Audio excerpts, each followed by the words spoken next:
Hi everyone, good morning. So let us start our section. So we know that we are dealing with a chapter tax planning under various circumstances. Here we are going to deal with certain sections where tax planning can be implemented. So the first one is section 54EE, that is capital gains invested in units of notified fund for financing startups.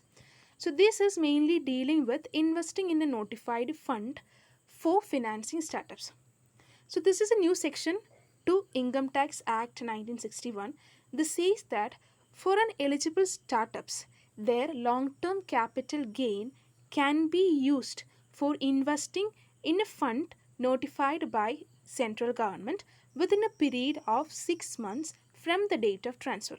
If they are having, that is the startups having a long-term capital gain with themselves, they can invest that LTCG in a funds notified by the central governments within a period of 6 months from the date of transfer of a long-term capital asset.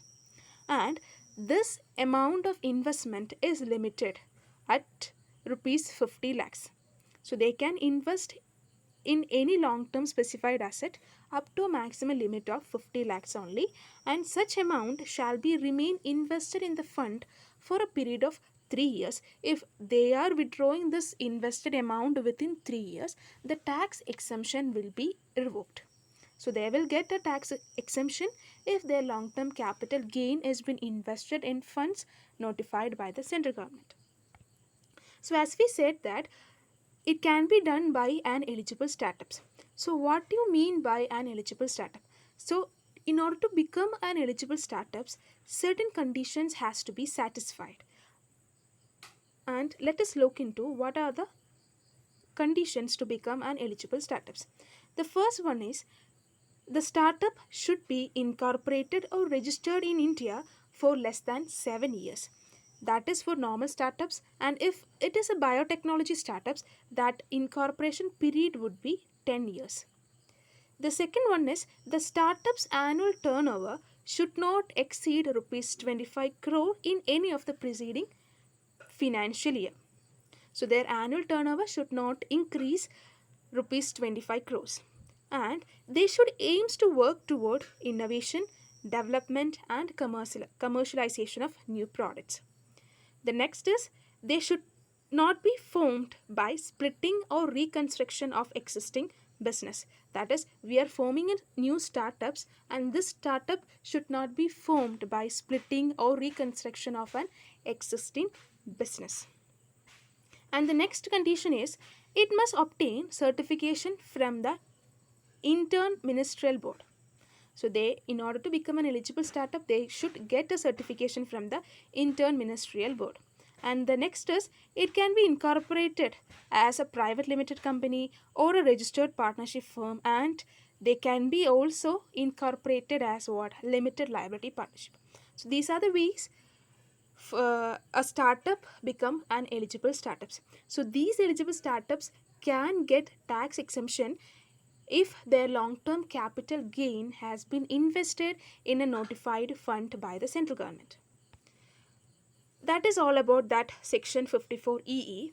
The next section is 54GB, that is dealing with capital gains from transfer of a residential property invested in MSME, that is manufacturing small medium enterprises.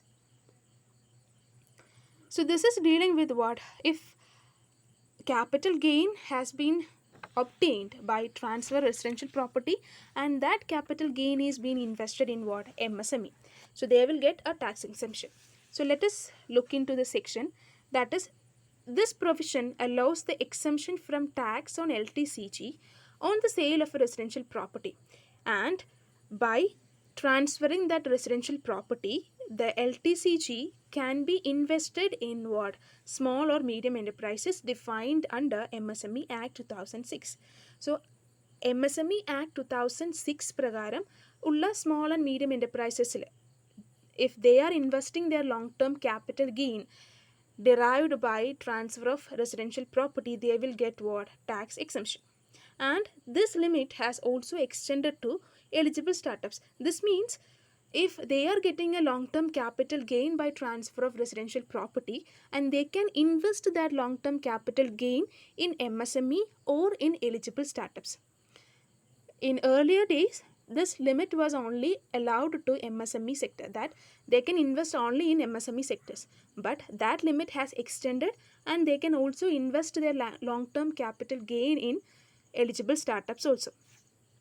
And if an individual or HUF, that is Hindu undivided family, sells a residential property and the gain derived by the transfer of residential property has been used for subscribing 50% or more equity shares of the eligible startups, the tax on capital gains can be exempted, and they can use that capital gain for investing in MSME or eligible startups, and they can also use that capital gain for subscribing 50% or more of equity shares of an eligible startups. That is all about that section. And the next section is section 35 AD, that is deductions regarding capital expenditure. So with effect from assessment year 2010-11, a new deduction under section 35 AD was introduced to provide incentives to those SSE who satisfies the following condition. So an SSE by following the an SSE by satisfying the following condition, they will get what? Tax exemption under section 35 AD. So let us look into what are those conditions. The first condition is a unit set up in specified business. In order to get tax exemption for an SSE, their units should be set up in a specified business. So we can look into what you mean by a specified business. So in order to consider a business as a specified business, certain conditions or certain rules have to be followed. So these are as follows. The first one is the specified business, that is unit we are going to setting up. That should be, that is setting up and operating warehousing facilities for storage of agricultural products and operating cold chain facilities for specified business. So we are setting up a unit that is mainly for what? Setting up and operating warehousing facilities for what? Storage of agricultural products. This is the first one. And the second is, so we are setting up a unit that should be for what? Laying and operating a cross-country natural gas or crude oil network for distribution. So we are dealing with this type of business, that is cross-country natural gas or crude oil network for distribution. And the third is, we are setting up a unit for building and operating a hotel of 2-star or above category anywhere in India. That is also considered as what? Specified business. And the next is building and operating a hospital with at least 100 beds. So we are building a hospital with 100 beds, so that is considered as what? Specified business. And if we are developing and building a housing project for slum redevelopment and housing project under a scheme for affordable housing framed by central government, if we are setting up a unit for this purpose, it is considered as what? Specified business. And if we are setting up a unit for production of fertilizers in India, that is considered as what? Specified business. And setting up and operating container freight station notified under Customs Act 1962, it is considered as what? Specified business. And beekeeping and production of honey and beeswax. So if we are dealing with the bees, or we are doing a business of beekeeping and production of honey and beeswax, it is considered as what? Specified business. And the unit that we are going to set up is for operating a warehouse facility for storage, it is considered as what? Specified business. So that is what.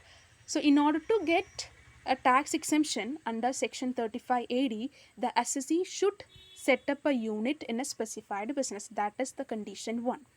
And the condition 2 is units of specified business should be new one. So we are setting up a unit, that unit should be formed as a new one. That is, the specified business should not be formed by splitting up or reconstruction of a business already in existence. So as we have already said that the eligible startup should be a new one. we have dealt with the previous section that eligible startup should be a new one. It should not be formed by splitting or reconstructing a existing business. Similarly, the units that we are going to set up in a specified business should be new one. It should not be formed by splitting or reconstructing an existing business.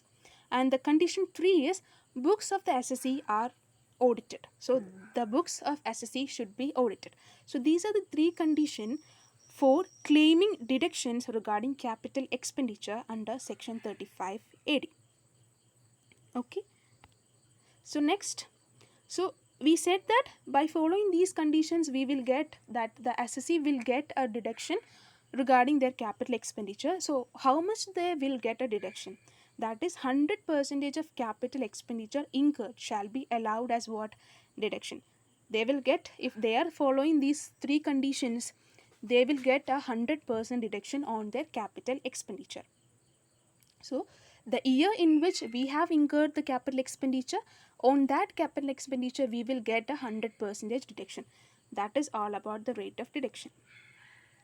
Okay, clear? The next section, so this is what the sections that we are going to discuss. So we have completed the 3 section, that is section 54 EE. Sorry, wait a minute. We have completed section 54 EE, and we have completed section 54 GB and section 35 AD, and now we are going to deal with tax planning in respect of SSEs engaged in certain business. So here we are dealing with the tax planning of SSEs who are engaged in certain business. So let us look what are the certain business. So the first one is tax planning for tea, coffee or rubber industry. So we know that an income may consider a part of agriculture income and a part of business income. So we cannot distinguish what a part of agriculture income will include and how much part of a business income will include. So these type of income, so that is the income related to these types, are specified in 2 rules, that is rule number 7 and 8 of Income Tax Rules 1962. So let us check what are these rules. So the rule number 7 is profit of business other than tea. So if an SSE is getting a profit from his business, that is related not with the tea business. So under this rule, the market value of agricultural produce raised by the SSE or rent received, that he may let out his warehouse for storage purpose, he will get what? Rent from the other persons who are using their warehouse for their purpose. So this SSE will get what? Rent. So market value of agriculture produce raised by the SSE or rent received in kind will be deducted out of the total profits of such SSE. Their total profits, from their total profits, the market value of agriculture produce raised by him and the rent received utilized as material will be deducted.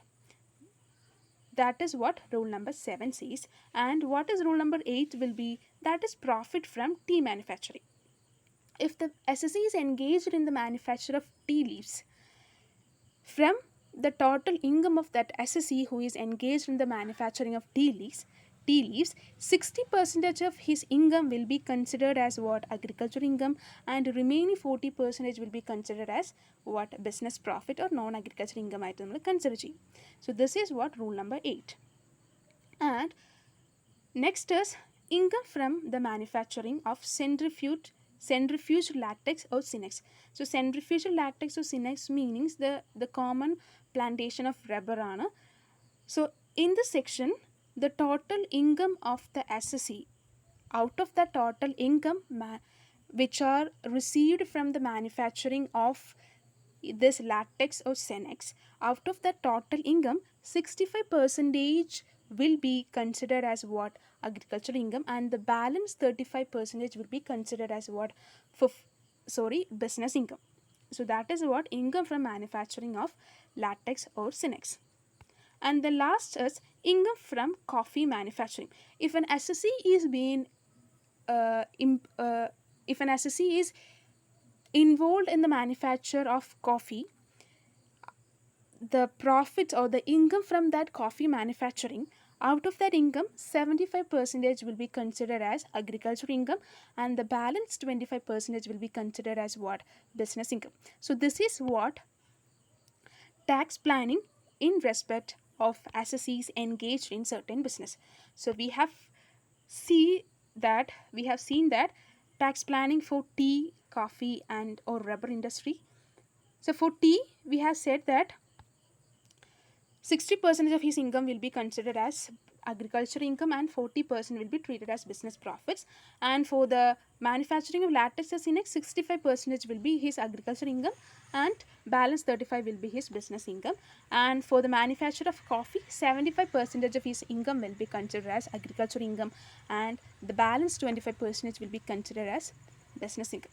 So this is all about our section. Hope you clear. Thank you.